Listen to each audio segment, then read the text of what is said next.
자리에 하나님을 예배하는 그런 갈망이 있는 마음으로 주의 말씀을 사모하는, 그러한 사모하는 마음으로 모여든 모든 분들에게 하나님이 개별적으로 만나주시고 여러분이 들어야 할 하나님의 음성이 들려지게 되는, 그래서 내가 말씀 안에서 살았습니다라고 고백할 수 있는 시간이 되기를 주님의 이름으로 축원을 드립니다. 하나님께서 이스라엘 백성들을 젖과 꿀이 흐르는 땅으로 끌어들여서 거기서 살게 하겠다고 약속하신 지 400여 년이 흘렀다고 했습니다. 그럼에도 하나님은 그 약속을 기억하시고 때가 되매 모세를 지도자로 세워서 이스라엘의 해방 계획을 진행해 갔습니다. 하나님께서 모세를 통해서 바로에게 요청한 것은 단 한 가지였습니다. 애굽에서 붙잡혀 노예 생활하고 있는 내 백성을 보내라. 그래서 그들이 나를 섬길 수 있게 해라라고 하는 말씀이었습니다. 그러나 모세는 출애굽기 5장에 기록된 것처럼 여호와가 누구기에 내가 그의 목소리를 듣고 이스라엘 백성을 보내겠느냐, 나는 하나님을 모른다, 그러니 나한테 자꾸 그런 얘기하지 말아라, 나는 보내지 않을 것이다 라고 하면서 하나님의 말씀을 전면에서 무시해 버렸습니다. 그러자 그때부터 본격적으로 애굽 땅의 재앙이 시작이 됐죠. 나일 강물이 피로 변하기도 하고 나일강에서 올라온 개구리들이, 수많은 개구리들이 궁궐이나 신하들의 집이나 백성들의 집에 특별히 침실과 음식 담은 그릇에까지 넘쳐나기도 했습니다. 땅에 티끌이 이가 되어서 사람들과 가축에 들러붙었고 바리떼가 언저만에 들끓어 괴롭게 하는 재앙이 넘치고 넘쳐났습니다. 바로가 처음에는 자기가 말한 것처럼 난 하나님을 모른다, 그렇게 말할 수 있었을 것입니다. 그러니까 무턱대고 내가 그 하나님이 누군데, 하나님 아니라도 우리 안에 우리가 섬기는 놀라운 신들이 많다, 그러니까 순종할 수 없다라고 말할 수 있었을 것입니다. 그러나 하나님이라고 하는 그분이 말씀하시는 대로 전에 생전 듣지도 못했던 그런 재앙들을 연속적으로 애굽 땅에 내리는 것을 보면서 피 된다 하면 피가 되고 개구리가 쏟아 나올 것이다, 그냥 되지 않았어요. 항상 그 앞에 이 다음 재앙은 뭐다, 이 다음 재앙은 뭐다라고 알려주셨거든요. 어떻게 말한 대로 되냐 이 말이에요. 그 하나님을 바라보면서 처음에는 자기가 부리는 술사들도 흉내는 냈지만 점점 저항할 수 없고 오히려 그것 때문에 피해를 보게 되는 입장을 보면서 이 하나님이라고 하는 신은 애굽 신과는 다르다, 절대적이다, 이분을 절대로 이길 수는 없다 알게 됐을 거예요. 자신들의 신처럼 떠받들었던 애굽의 나일강이 피로 변해버렸던 첫 번째 재앙이 내리는 순간부터 이건 아니다, 이분은 정말 진짜 신이다 인정하고 그분의 말씀대로 순종했다고 한다면 더 심한 재앙들이 10번째까지 쏟아부어지는 것을 막을 수 있었을 거예요. 그러나 그 하나님을 인정하지 않았습니다. 왜 그랬어요? 하나님을 인정하는 순간부터 그분 말 들어야 되잖아요. 그분이 시키는 대로 해야 되잖아요. 만일 그렇게 한다면 자기가 가지고 있는 많은 것들을 포기해야 되고 잃어버려야 한다고 생각했기 때문에 자꾸 늦어지는 거예요. 우리 하나님의 말씀을 바로 순종하지 못하는 것은 왜 꿈을 대냐면, 그럼 나는 뭐냐 이 말이에요. 하나님하고 나하고 비교할 수 없고 내가 열심히 해서 버는 것과 하나님의 복으로 주는 것과는 비교할 수 없는데 나는 뭐하고 사냐 이 말이야. 자꾸 미뤄요. 무엇보다도 당장 애굽의 노동력이요 재산과 같은 노예로서 이스라엘 백성들을 내줘야 하는데 이게 싫은 거죠. 그것들을 내줄 수 없다고 하는 바로의 욕심과 고집이 끝까지 하나님을 부인하며 그분의 말씀을 무시하게 만들었어요. 바로의 어리석은 행동의 결과는 애굽 사람들을 재앙이라고 하는 공격에 빠지게 만들었고 잃어버리지 않아도 되는데 아주 싹쓸이 당하는 그런 말할 수 없는 고통을 겪게 만들었습니다. 바로만이 이렇게 살아갑니까? 바로만이 이랬다고 한다면 여기 뭐라 싫었겠어요? 오늘날 살아가는 사람들, 오늘날 하나님을 하나님이라고 부르는 사람도 마찬가지다 그런 거죠. 로마서 1장 28절에 보면 그들이 하나님을 마음에 두기 싫어하며 이런 말씀이 나와요. 비록 하나님을 안다고 말해요. 예배 듣는다고 말하는데 하나님을 인정하고 그분을 마음에 두는 걸 싫어해요. 교회는 나오는데 그 하나님을 마음에 두고 그 하나님이 인도하는 대로 순종하며 사는 것을 싫어한다 이 말입니다. 그 이유가 무엇입니까? 내 마음대로 살고 싶은 욕망 때문이에요. 하나님 때문에 내가 하고 싶은 대로 사는 일에 제한받고 싶지 않습니다. 하나님 때문에 내가 원치 않는 일에 시간이나 물질이나 손해보고 싶지 않습니다. 하긴 하는데 내가 마음에 있으면, 내가 기분 나쁘면 안 해도 되고, 왜 매일 하나님 때문에 교회 가야 되냐 이 말이야. 안 가자니 찝찝하고 가자니 괴롭고, 왜 하나님 때문에 이것도 못하고 저것도 못하고 저것도 못하냐 이 말이야. 그러니까 자꾸 하나님을 마음에 두지 않으려고 밀어내요. 근데 신앙이 뭡니까? 기독교입니다. 나 하나님 믿어요라고 말합니다. 세상은 하나님 간섭을 받지 않고 내 마음대로 사는 것을 자유라고 말해요. 정말 너답게 사는 것이다 라고 부추깁니다. 그럼 그 결과가 무엇입니까? 우리 역사를 통해 배워요. 성경이 아니어 들어도 세상의 역사를 통해서 보면 그 결과는 허무입니다. 그리고 상실이에요. 빼앗김입니다. 사단은 기가 막히게 유혹해요. 근데 결과는 책임지지 않아요. 하나님은 우리의 일생을 책임지는 분이지만 사단은 야, 뭘 그렇게 사냐 인생은, 그걸 다 빼내요. 지 맘대로 살게 만들어요. 그리고 그게 망가지든 터지든 깨지든 잃어버리든 상실하든 결과는 책임지지 않아요. 예수님의 비유에서 집을 나간 둘째 아들에 대한 이야기가 있습니다. 아버지 간섭에서 벗어나고 싶은 거예요. 죽지도 않은 아버지한테 어차피 나한테 재산 상속할 거 있으니까 유산 미리 주시오, 빼앗듯이 받아갑니다. 멀리 떠났어요. 그 돈 가지고 성경에 뭐라고 말합니까? 자선사업 했습니까? 어디에 투자를 했습니까? 허랑방탕해. 허랑방탕한 삶을 살았어요. 타지에 살았는데 돈 때문에 수많은 사람이 모였어요. 나도 너 친구다, 나도 친구다. 너무 좋은 거예요. 맨날 아버지 간섭받다가 하지 말라는 게 너무 많았다가 뭐 돈만 있으니까 사람들이 모여들고 정말 자기를 쾌락이 안에서 넘쳐나도록 안 내어주는 게 너무 많았습니다. 돈 떨어지자 주변에 사람 떠납니다. 쾌락 사라지고 남은 것은 상처와 후회스러운 마음뿐이었습니다. 체면 때문에 돌아갈 수 없었어요. 돼지나 먹는 성경 주염 열매라고 말해요. 그 열매를 주워 먹는 신세가 되고서야 아버지 집을 그리워요. 그때 내가 왜 행복을 몰랐을까? 그때가 제일 좋았는데 왜 그때는 그렇게 뛰쳐나가고 싶었을까? 그걸 알게 된 거죠. 그도 이 사람이 잘한 거는 용기를 낸 거예요. 인정한 것입니다. 아들의 자격을 박탈당하고 종이면 어떠냐? 그래도 그때 행복했는데 그리로 가자. 그를 기다리는 아버지 앞에 갔습니다. 아버지가 기다리고 있는 걸 보았어요. 돌아온 자기 자신을 위해서 배설하는 아버지의, 잔치를 배설하는 아버지의 사랑을 다시 느끼게 됐습니다. 하나님은 우리의 자유를 억압하는 분도 아니고 무엇을 뺏어가는 분이 아니에요. 성경에 보면 주는 분이에요. 주고 또 주고 또 주고 행복한 삶으로 이끌기를 원하시는 분입니다. 요한복음 8장 32절에 진리를 알지니 진리가 너희를 자유케 하리라 말씀합니다. 내 마음대로 아무렇게 사는 게 자유가 아니다 이 말입니다. 하나님은 우리를 자유케 하시는 분이다. 그 자유는 진리라고 하는 하나님의 말씀을 알 때, 그 말씀 아래 거할 때 진정 자유가 오는 것이다. 지혜로운 신앙인들의 삶은 하나님을 인정하고 말씀에 순종하는 것이고 그분 안에 살아갈 때 행복을 누리는 것인데, 그런 사람이 신앙인이에요. 하나님께서 애굽에 재앙을 내리실 때마다 바로에게 똑같이 말씀하셨던 게 있어요. 재앙은 바뀌었어요. 피에서 개구리, 이 파리, 뭐 이렇게 독종, 악질 바뀌어가면서도 똑같이 하는 말씀이 뭐였냐면 내 백성을 보내라. 그들이 나를 섬길 것이다. 이런 동일한 말씀이 계속 반복돼요. 나일강이 피로 변하는 재앙을 내리기 전부터 시작했어. 그때부터 계속 개구리, 이 파리, 전염병으로 같이 죽어나는 재앙이 이어질 때도 같은 말씀을 반복합니다. 재앙이 10번째 이어지는 동안에 내 백성을 보내라. 그들이 나를 섬길 것이다 라고 하는 말을 6번이나 해요. 6번씩이나 계속 말씀하셨다고 하는 것은 하나님은 자신이 계획한 일들, 하나님의 명령한 일들이 이루어지는 것을 볼 때까지는 쉽게 포기하지 않아요. 그냥 넘어가지 않아요. 여러분에게 뭘 말씀하셨어요? 근데 안 해요. 하나님 그리고 나는 다른 계획을 막 추진해요. 하나님은 그냥 기다리세요. 나만 추진하고 있는 건지 하나님은 가만히 계세요. 보세요. 바로는 계속 다음을 넘어가려고 하지만 하나님은 너 그거 내가 말한 거 있잖아요. 내 백성 보내라. 그 날 예배하게 할 거다. 왜 그 얘기 안 듣냐? 네가 고집부린다고 내가 포기할 것 같냐? 두 번째 재앙으로 이어진다. 그러면서 그 얘기 또 하세요. 세 번째 재앙으로 이어진다. 또 얘기하세요. 하나님께서 우리에게 무엇인가를 원한다고 말씀하실 때 우리가 순종함으로 그것을 이루어 드리기 전까지는 다음 진도 안 나가요. 그냥 기다리는 분이에요. 거기에 나는 내 마음대로 하는 걸 계획할지라도 그냥 하나님은 거기에 계세요. 하나님이 함께 계셔야 되잖아요.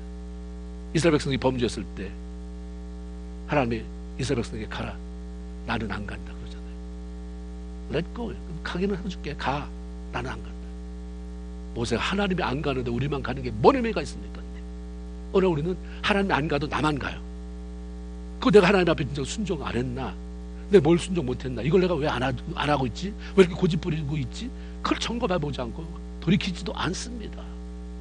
그러니까 하나님이 우리에게 기대하는 것과 내가 믿는 하나님과의 그 관계가 이상하게 평행선을 걸어요. 마음이 일치가 안 됩니다. 그래서 하나님의 마음에 합한 자라고 하는 것은 같은 방향으로 가야 돼요.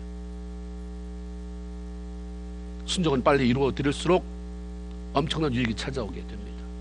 이스라엘이라고 하는 하나님의 백성들이 하나님 말씀에 순종하지 않고 자기 마음대로 살아갈 때 하나님이 오죽 견디다 못했으면 에레미야를 통해서 이렇게 말해라. 그 말씀이 뭐냐면 예레미야 22장 21절에 내가 어려서부터 내 목소리를 청종하지 아니함이 내 습관이라. 내가 이스라엘 백성이 어려서부터 몇 대째 하나님 믿어온 집안이잖아요. 아브라함부터 시작해서 에레미야 때까지 오면 얼마나 많은 사람이에요. 그 백성에게 내가 어려서부터 무슨 말입니까? 너 옛날부터 몇십 년부터 예수 믿었다며 대대로 예수 믿어본 집안이라며 근데 참 어떻게 하나님을 믿는다고 말하는데 내 말은 지독하게 안 듣는다. 아주 습관이 됐다 이 말이에요. 네가 그때부터 수십 대를 거쳐서 하나님을 믿는다면 하나님 말씀 무슨 말씀 하셔도 아멘입니다가 습관이 돼야지 어떻게 내한테 불순종하는 게 내 삶의 습관이 되었느냐. 너 예수 그렇게 오랫동안 잘 믿는다며 네가 어려서부터 그렇게 믿었다며 내 목소리를 청종치 아니함이 내 습관이라.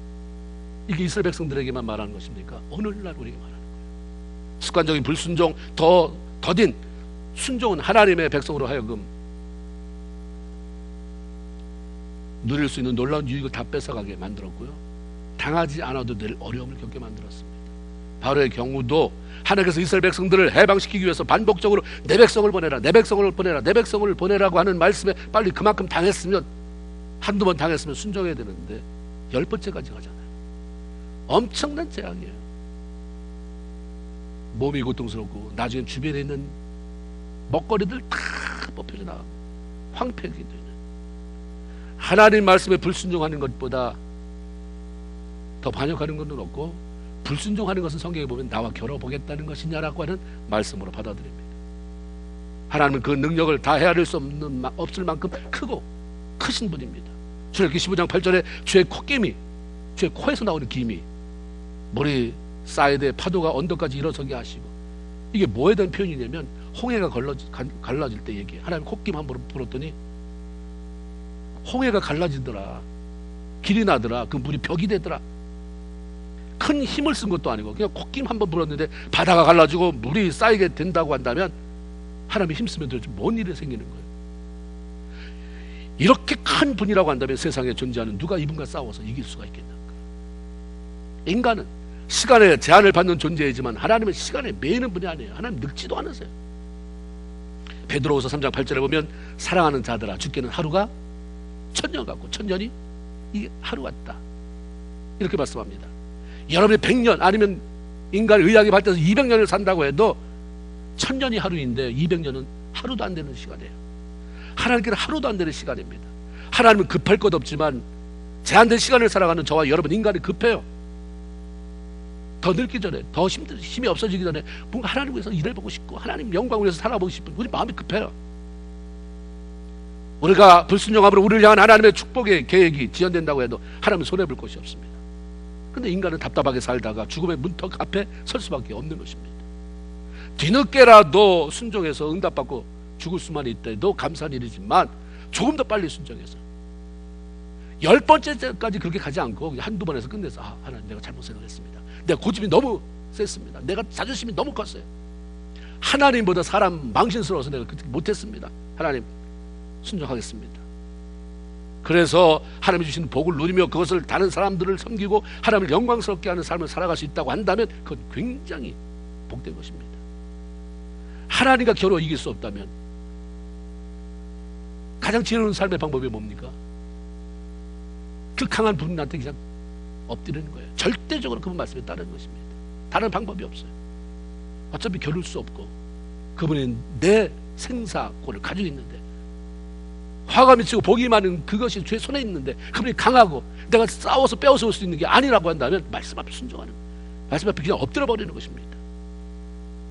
네 번째, 바로의 재앙으로 고통스러워하던 바로가 이것들을 제거해 주시기만 하면 하나님이 원하시는 대로 이스라엘 백성들을 내보내겠다라고 약속을 했습니다. 그러나 정작 한 마리의 파리도 남지 않고 다 쫓아냈을 때 바로의 마음이 또 완고해졌어요. 약속을 무시해버렸습니다. 그로 인해서 전염병의 재앙이라고 하는 그 통로가 열려지게 됐습니다. 잠언 26장 11절에 개는 토한 걸 또 먹는다 이렇게 말해요. 개는 토한 것을 도로 먹는다. 사람이 그렇게 하겠느냐?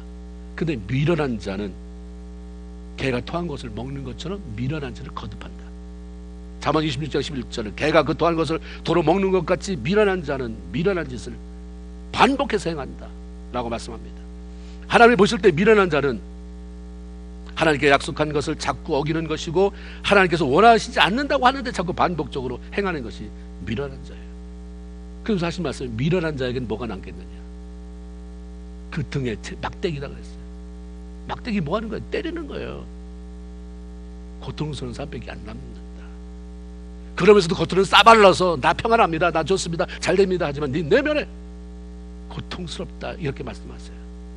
바로의 재앙에도 굴복하지 아니하고 바로에게 다섯 번째 재앙으로 심한 악질 돌림병 내리겠다고 말씀하셨어요. 애굽 백성들의 말과 나귀와 낙타와 소와 양에게는 심한 돌림병이 독종이 생길 것이지만 이스라엘 백성들의 갖춘 구별해서 피해가 없게 하시겠다고 말씀합니다.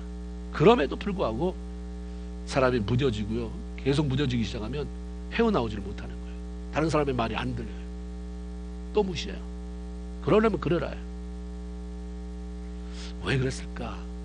하나님의 말씀을 온전히 믿지 못하는 거예요. 봤는데 이번엔 또 틀리겠지라는 어떤 우연을 바라든지 요행을 바라든지 다 그걸 그대로 받지 못했기 때문입니다. 바로가 이미 4번씩이나 하나님께서 말씀하신 것이 그대로 이루어지는 것을 두 눈으로 똑똑히 보고 그 피해로 인한 고통을 직접 겪어봤던 사람이라면 이제는 더 이상 고집 부리지 말고, 아, 이번에도 말씀하신 것이 그대로 이루어지겠구나, 말씀 그대로를 신뢰하고 돌이켰어야 되죠.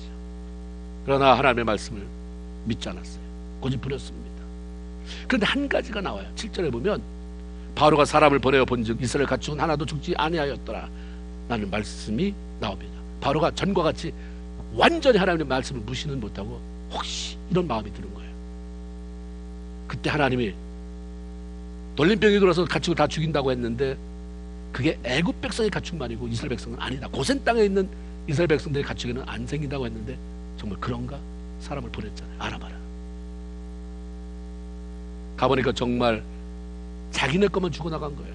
이스라엘 백성들에 속한 가축은 이상이 없음을 확인한 거죠. 하나님의 말씀이 무시가 안 됐어요. 근데도 안 들어요. 이게 참 골치 아파요. 하나님의 말씀 무시는 안 하는데 나는 안 들어요. 무시가 안 돼서 그럴 수도 있다라고 사람 보내서 확인해보는 작업까지는 했는데 왜 안 됐냐 이 말이에요. 우리가 참 중요한 게 뭐냐면 무시할 수 없음을 받아들여야 돼요. 그대로 믿으면 되는데 바울은 그 자리까지 못 나갔습니다. 하나님 그렇게 하시겠다고 하면 그렇게 하시는 분이에요. 민수기 23장 19절 너무 잘 알잖아요. 하나님은 인생이 아니시니 시건치 아니하시고 인자가 아니시니 후회가 없으시도다. 어찌 그 말씀하신 말을 행치 않으시며 하신 말씀을 실행에 옮기지 않겠느냐. 하나님은 쓸데없는 말 하지 않는다. 후회할 만한 말을 남기지도 않는다 이 말이에요. 이 말씀은 100%예요. 후회, 아 이거 아닌데 이거 괜히 썼는데 이런 게 없다 이 말이에요. 그대로다. 하나님은 자신이 하신 말씀에 책임을 지고 그대로 이루게 하는 분이다 라고 말씀합니다. 하나님께서 이 정도로 확신 있는 말씀을 들려줬다고 한다면 우리 모든 성도는 어떤 경우에도 갈등 없이 하나님을 믿고 따라야 돼요. 갈등이 왜 있나? 왜 있습니까? 다른 어떤 것도 많이 있겠지만 말씀이 무시는 안 되는데 받아들여지는 않는 거예요. 나를 축복한다는 말은 그냥 속속속 들어오는데, 그런데 너 이렇게 살지 말아라. 이렇게 살았으면 좋겠다. 이렇게 네가 나를 위해서 해줬으면 좋겠다는 너. 그러면 하나님 정말 내 인생을 책임질까? 내가 주에서 수고했을 때 하나님 정말 내 인생을 책임질까? 안 하면 나는 완전히 바보 되는 건데, 그 시간 다 누가 보상할 건데? 내가 재밌는 거 다 끊고 하나님 바라봤는데, 그 좋아하던 술 끊고, 그 좋아하던 노름 끊고 다 했는데, 아니라면 그렇게 못하는 거예요. 근데 아니지도 않아요. 내가 어릴 때는 또 하나님을 찾게 되는. 그렇다고 한다면 온전히 들어가라. 온전히. 우리가 하나님을 믿고 따르는 것이 최상이고 최고의 결과를 보장해 주는 것임을 믿어야 돼요. 하나님께서 소돔과 고모라의 죄악으로 인해서 그걸 유황불로 심판하려고 작정을 하셨어요. 근데 아브라함이 그 조카 롯을 위해서 얼마나 중보하며 기도했든지 거기 빼내주기로 했어요. 네가 기도했으니 네 조카와 네 가족들은 내가 살려준다. 천사를 보내서 롯에게 얘기했습니다. 빨리 시간이 없으니까 너와 네 가족들, 너에게 속해 있는 사람은 다 끌고 밖으로 나가라. 빨리 가라. 뒤돌아보지 말고 가라. 천사가 왔다 간 다음에 두 딸과 사위를 찾아갔어요. 그 사람이 이렇게 말씀한다. 역사가들에서 고증된 것 보면 그 소돔과 고모라가 그 당시 굉장히 발전했더라고요. 그 성읍이 굉장히 화려했어요. 빨리 떠나라고 말씀하신다. 그 성이 망한다고 합니다. 성경에 뭐라고 기록되어 있습니까? 두 딸은 따랐지만 두 사위가 문제였어요. 농담으로 여겼더라. 하나님의 말씀을 농담으로 여기는 그 인생. 결국 소돔과 고모라 유황불로 망할 때에 누구도 그를 꺼내올 수 없었어요. 그 심판에 함께 망하고 말았습니다. 농담으로 여기는 인생이 아니에요. 우리가 유머가 필요하지만 하나님도 유머가 우리 그렇게 재밌게 살기를 원하지만 하나님의 말씀을 농담으로 여기면서 이렇게 사는 걸 원치 않으세요. 바로가 계속적으로 불순종하자 하나님께서 애굽 땅에 전무후무한 우박의 재앙을 내리죠. 계속 넘어가야지. 계속 우박 내릴 것이다. 근데 참 놀라운 거는 바로가 들어야 되는데 바로의 신하들 가운데 애굽의 재앙이 계속되면서 하나님을 두려워하는 사람이 생겼어요. 와, 하나님이 말하니까 그대로 되더라. 너 봤지? 피, 그러니까 피가 됐잖아. 개구리가 어디서 그렇게 많이 나올 줄 우리가 어떻게 했느냐. 도대체 이가 어디서 나올 구멍이 없었는데 이가 봤지 너. 하나님의 말씀을 마음에 두기 시작하는 사람이 생겼습니다. 그래서 하나님의 말씀을 믿고 들어가는 자들은 하나님 말씀대로 우박 온댔지? 우박 온다. 그래서 실질적으로 액시전을 취했어요. 종한테 일하러 밖으로 안 내보냈다고 그랬어요. 그날 밖에다가 양이나 소떼 같은 거 매놓은 거 있으면 다 집으로 끌어들여라. 다 끌고 들어왔다고 했습니다. 반면에 성경에 뭐라고 말하냐면 여호와의 말씀을 마음에 두지 않는 사람은 그 종들과 가축을 들에 그대로 두었다라고 말씀합니다. 그리고 났는데 일이 터진 거죠. 마침내 하나님 말씀대로 우박이 내리기 시작했습니다. 우박이 내릴 철도 아니고 우박이 내릴 하늘도 아니니까 우박 때문에 걱정해서 집으로 소떼, 양떼, 다 종떼 다 들고 온 거를 얼마나 밀어서 개박겠습니까? 밀어나는 거지. 우박이 내렸는데 성경이 그렇게 얘기를 해요. 우박이 비계 같은 거잖아요. 비가 오른 거, 물에 속하는 거잖아요. 불덩어리가 섞여 나왔다고 그랬어요. 불덩어리가 내려올 때 우박이 섞이면 우박은 녹아져서 불덩어리만 내려가지 불덩어리와 우박이 같이 쏟아져 내렸는데 맹렬하게 쏟아 부어졌다. 얼마나 그 우박과 불덩어리가 강렬했는지 짐승이 다 죽었다. 나무가 꺾어졌다. 밭에 있는 모든 채소가 망가졌다라고 말씀합니다. 애굽 왕 바로의 신하들이 믿음이 있으면 얼마나 있었겠습니까? 원래부터 하나님을 믿는 족속이 아니었으니까. 그런데 자기 나라 안에 벌어지는 일들과 하나님이라고 하는 신으로부터 내려지는 재앙들을 보면서 서서히 그 하나님이 자기 안에 자리 잡기 시작한 것입니다. 아, 저분이 말하면 그대로 이루어진다. 이루어진다. 이번엔 이루어진다. 그 말씀을 따라 행동하는 거죠. 우리 안에 그런 믿음이 있나 이 말이에요. 우리는 바로의 신하들 아니에요. 그 사람보다 훨씬 더 믿음이 있다고 생각하는 사람이고 바로의 신하들 우습게 여기는 사람이에요. 믿음에 있어서는. 근데 하나님이 이렇게 하셨으니 이렇게 한다. 성의 모든 예언이 이루어졌다. 예수 탄생, 죽음, 부활, 승천 하나 남았다고 한다. 예수님이 재림하시는 게 꼭 이루어진다고 한다. 나는 얼마나 좀 다시 오실 주님을 보기 위해서 준비하며 살아가는가. 하나님 말씀대로 우박이 올 것을 믿고 짐승들이고 종들이고 밖으로 내어 보내지 않았으니 우박이 올 때, 불이 쏟아질 때 재앙의 피해 안 당했어요. 고통의 아우성 속에서 그는 평안할 수 있었습니다. 말씀대로 행하면 수지 맞게 되지만 말씀 무시하면 그냥 손해를 보게 된다. 이 재앙 속에서 우리에게 들려준 메시지예요. 무슨 재앙 10가지 제목이 뭔지를 외우는 게 뭔 의미가 있겠습니까? 그 안에 하나님이 재앙을 내리면서 너는 이렇게 살아라, 이렇게 살아라. 받지. 말씀 무시하지 말아라. 하나님 거듭 불순종하는 바로를 향해서 출애굽기 10장 3절에 보면 이렇게 말씀해요. 너 왜 불순종하느냐, 왜 순종하지 않느냐, 이렇게 말씀하지 않습니다. 출애굽기 10장 3절, 내가 어느 때까지 내 앞에서 겸비하지 않겠느냐, 이렇게 말씀해요. 바로는 지금 뭐 했어요? 불순종했어요. 하나님의 평가는 왜 겸손하지 않느냐, 이 말이에요. 하나님은 말씀에 순종하며 그 말씀대로 살아가는 것이 겸손이고, 하나님 말씀을 무시하고 제 마음대로 불순종하며 살아가는 것이 교만이라고 말씀합니다.